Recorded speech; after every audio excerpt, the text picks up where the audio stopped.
اللهم لعن أول ظالم ظلم حق محمد وآل محمد وآخر تابع له على ذلك.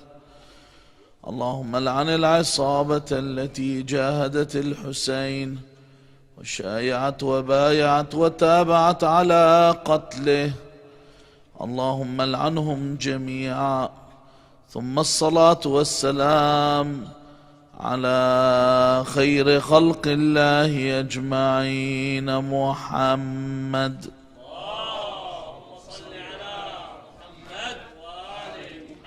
وعلى أهل بيته الطيبين الطاهرين، واللعنة الدائمة على أعدائهم أجمعين. أفلح من صلى على محمد وآل محمد.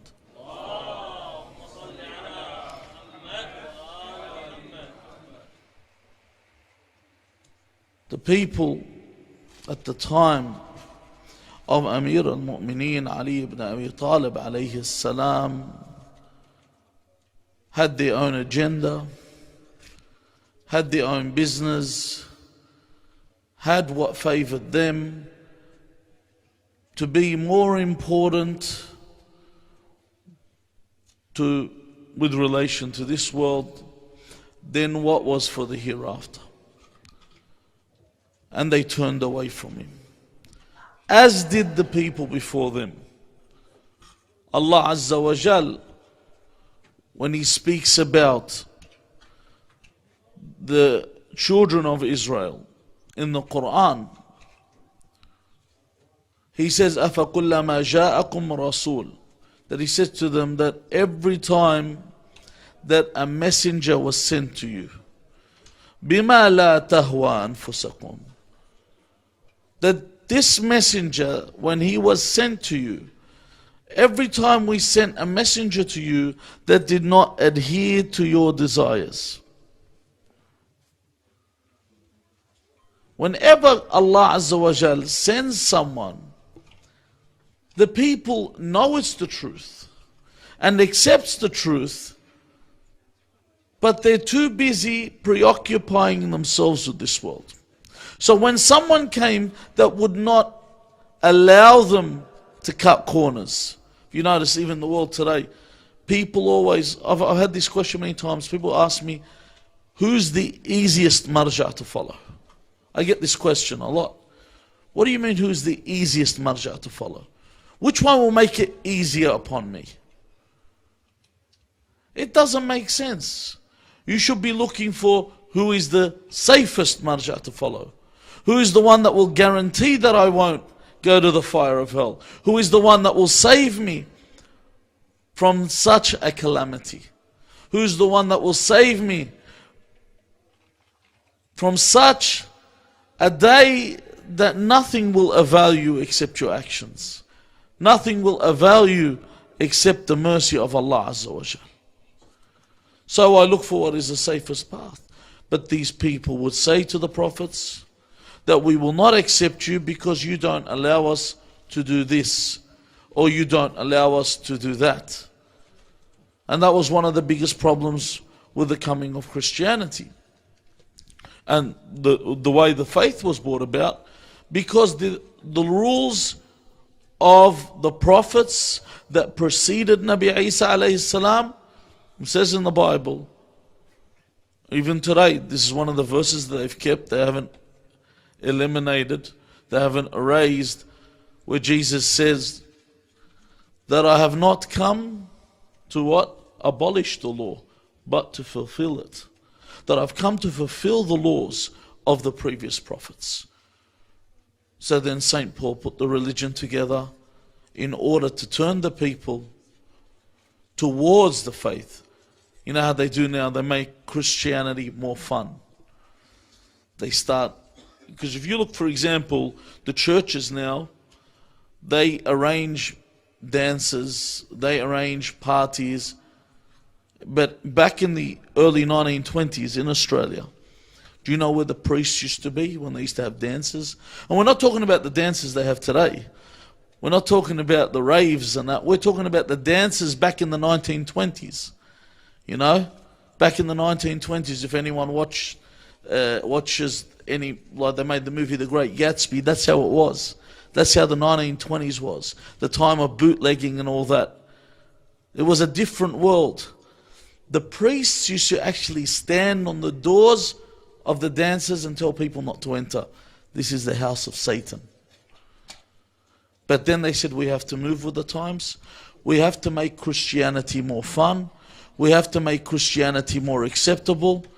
We have to make people come to the religion. And this is what happened back then.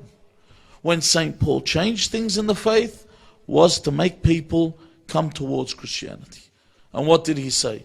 He said, it's not, Jesus has said, it's not what goes in your mouth, but what comes out. So it doesn't matter what you eat. You can still drink wine. You can still eat your pork, but be careful of what you do. But now it's even further than that. It's come to the point where they say, it doesn't really matter what you do. It's as long as you accept Christ as your Savior. And this is what the people want.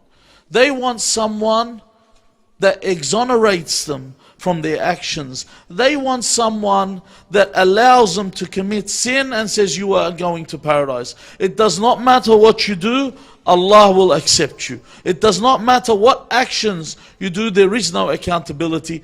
This is what they want to hear. And Imam Amir al-Mu'mineen Ali ibn Abi Talib alayhi salam refused this.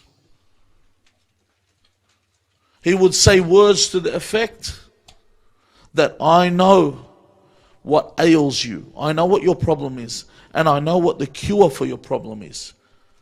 But I will not trade myself to fix you. I will not sell my akhirah to fix you. He knows what each person wants. But we are not meant to give concessions in faith. We're not meant to rearrange our faith to please someone. This is the package. You accept it or you don't accept it. And Amir al-Mu'mineen Ali ibn Abi Talib alayhi salam was rejected because of this. The people turned away from him because of this. The people fought him because of this. Keeping in mind, if they want to know who he was, not only would they have followed him, but all the problems that we have today would not exist. How? Firstly, you need to understand what is Imam Amir al-Mu'mineen Ali ibn Abi Talib alayhi salam's position with regard to the greatest person on earth. When we think of who is the greatest person living on this earth, we need to know that the greatest person that is living on this earth, that lived on this earth, is Rasulullah Muhammad sallallahu alayhi wa sallam.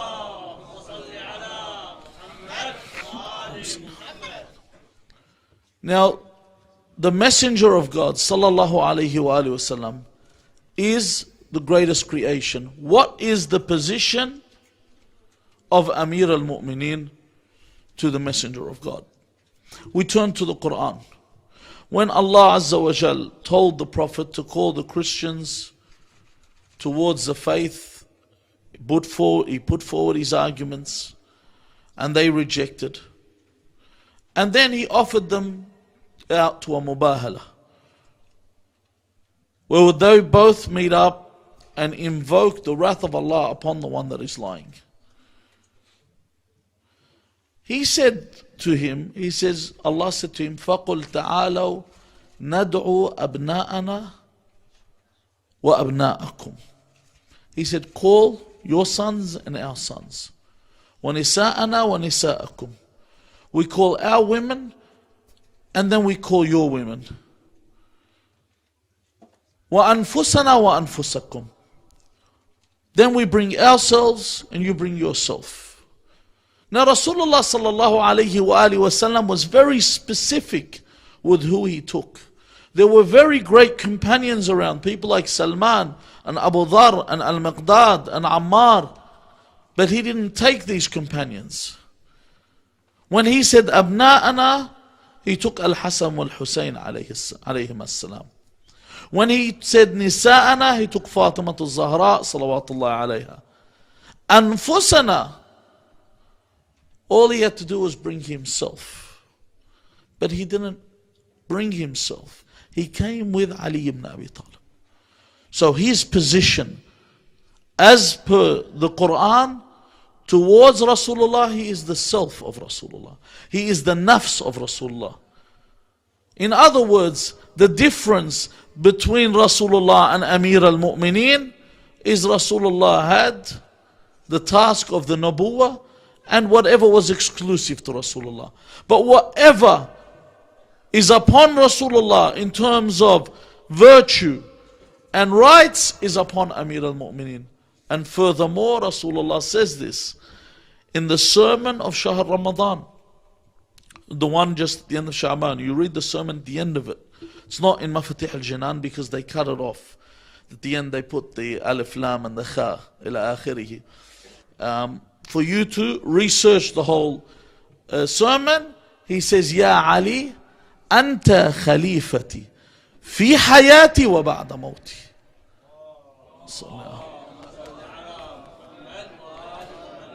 That you are my vicegerent, you are my successor during my life and after my death. That this is your position. And then he says, Amruka amri wa nahyuka nahyi. Your command is my command. When you order someone to do something, it is as if I have ordered it. And when you prevent or prohibit someone from doing something, it is as if I have prevented it. It is as if I have prohibited it. This is the position of Amir al-Mu'mineen with regard to the greatest person on this earth. What is his relationship with regard to the greatest thing on earth, which is the Quran, the honorable Quran? As we know, a narration that is unanimously agreed upon by all sects of Islam, Aliyun ma'al Quran wal Quranu ma'ali. That Ali is with the Quran and vice versa. The Quran is with Ali. In fact, the Quran is referred to as the silent book of God. It is the inanimate book of God. Whereas Amir al-Mu'mineen Ali ibn Abi Talib alayhi salam is Kitabullah al-Natiq. He is the animate. He is the living book of God. He is the embodiment of the Quran. He is the manifestation of the Quran.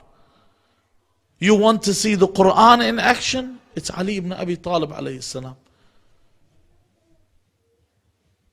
Hand in hand they go together, as Rasulullah left with the wasi that is known and accepted in the books of all Muslims. إِنِّي تَارِكٌ فِيكُمْ الثَّقَلَيْنِ. That Rasulullah left amongst us two weighty things: Kitabullah, the book of God, and the Atra, the progeny of Rasulullah. So there, when we mention the greatest person, he is like the greatest person. When we mention the greatest thing, the book of God, he is with the book of God. Now let's look at the creation as a whole. Every living thing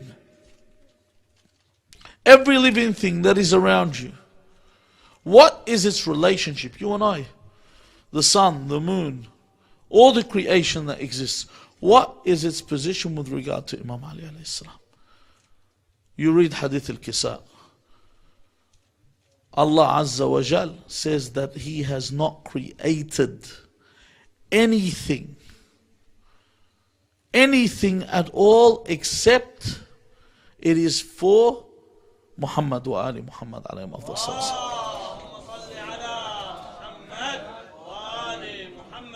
So everything in existence is for him.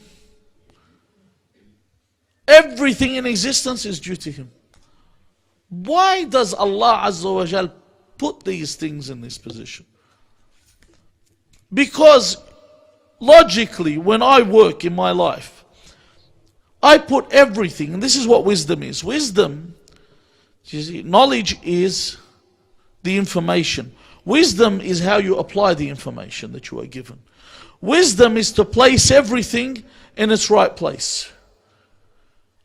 To put everything where it's meant to be. Amir al-Mu'mineen Ali ibn Abi Talib alayhi salam had the wisdom in order for us to live our lives today as best as possible. Not the lives that we're living today. See, you're living a life today and they're thinking, well, we have advanced. These are the terms that they use. We have advanced. There are so many things changing. People have become liberated. People have more rights. Wrong. They don't have more rights. People are still slaves of the system. They are still slaves of this world. Just something simple that if you research, anyone that's read the Middle Ages, when England had a feudal system, when they had the king, the queen, the nobles, you know, the lords, the commoners, the peasants and whatever. You know, a peasant, which sometimes when you call someone a peasant, it's a derogatory term. You know, this guy's a peasant. It's like you're looking down upon. Actually, a peasant was better off than what we are. They compared that a peasant used to work 25 hours a week. And if he was living today, he would have earned an average between $800 to $1,000 a week for 25 hours. Not only that, a peasant was given his own piece of land that he could build upon and live in this land. It was his. This is the life that they used to live. And this was at a time when people think of the old days, they think of suffering and poverty, but they were living better lives than what we were.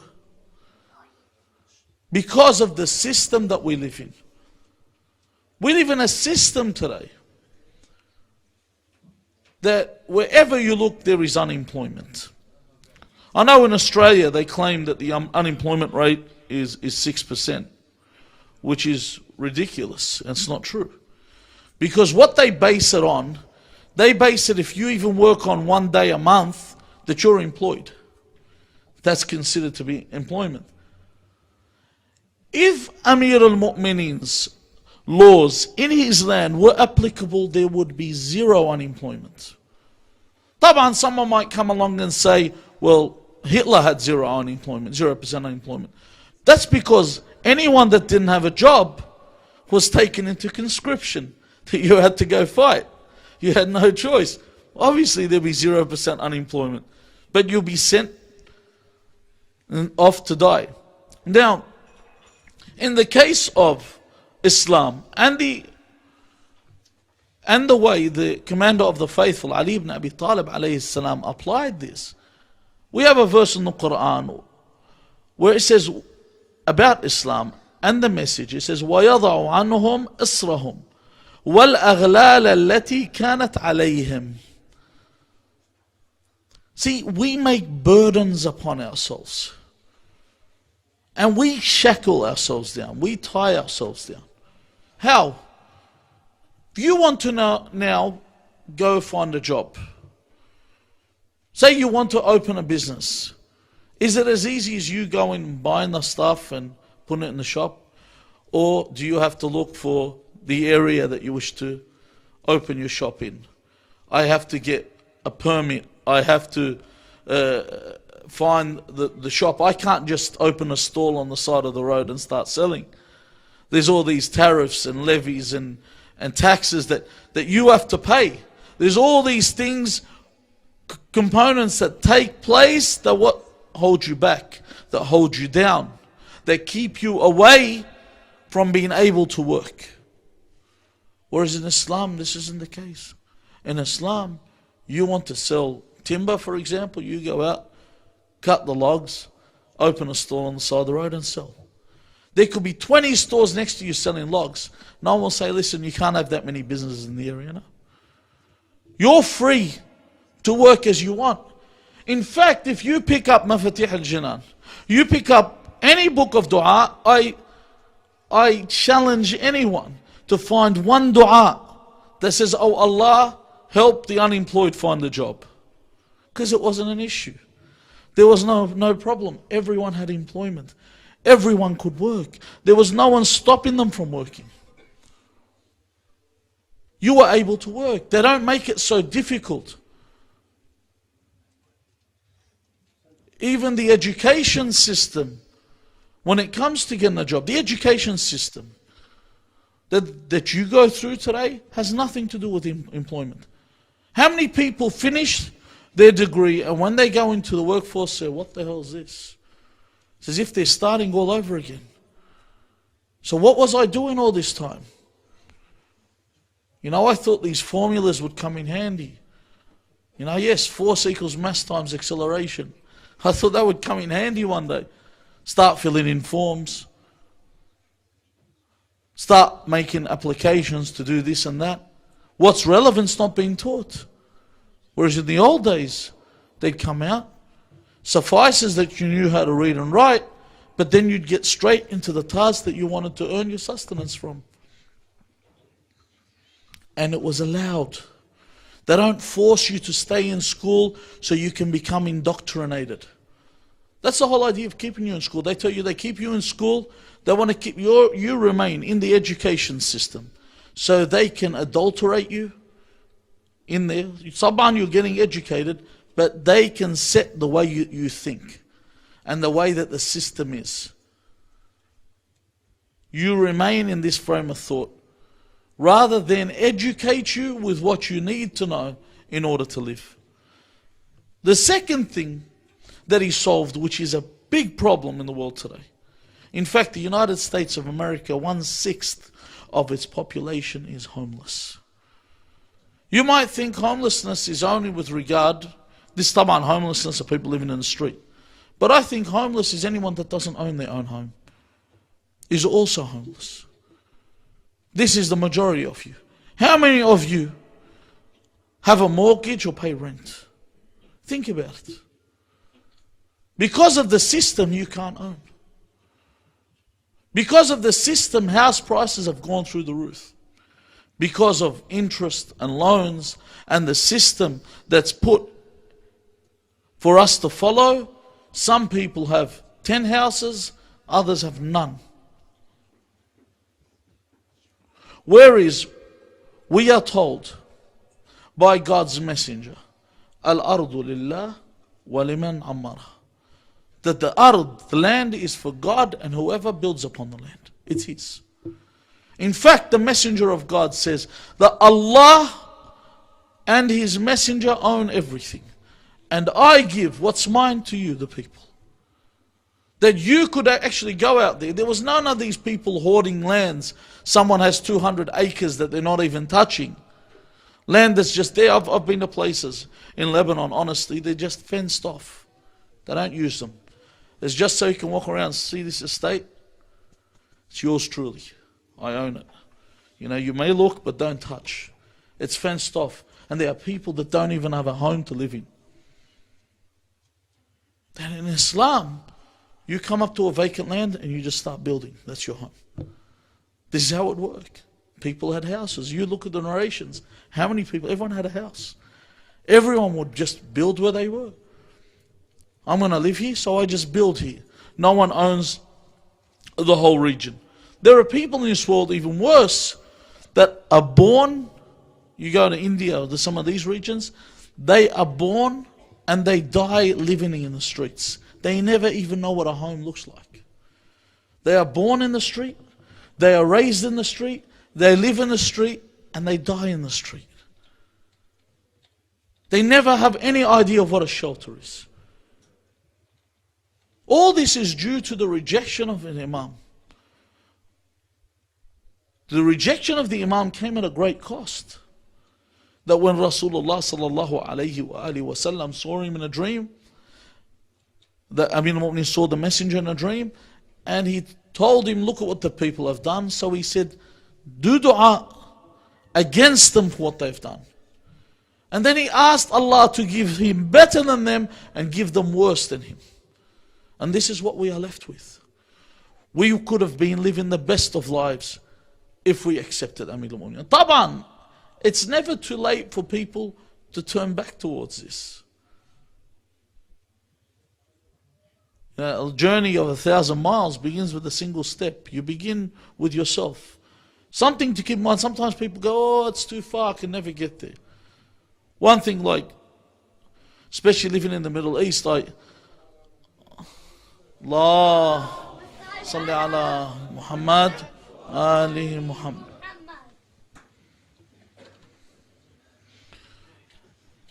I noticed that you see a lot of people, they have this habit of throwing things out of the window of the car. They drive, they got rubbish, they throw it. Even here, but over there it's more.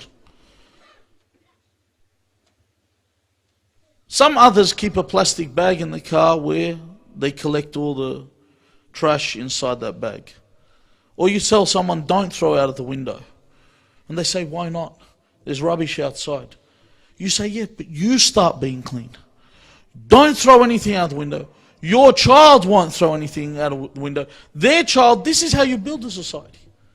This is how change begins.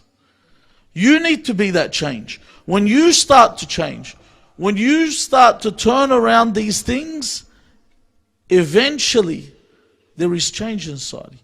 But if I have a negative outlook from the very beginning, then I can never see change. And I can never see betterment in life. I shouldn't have this negative outlook when it comes to this. The other thing was the issue of poverty.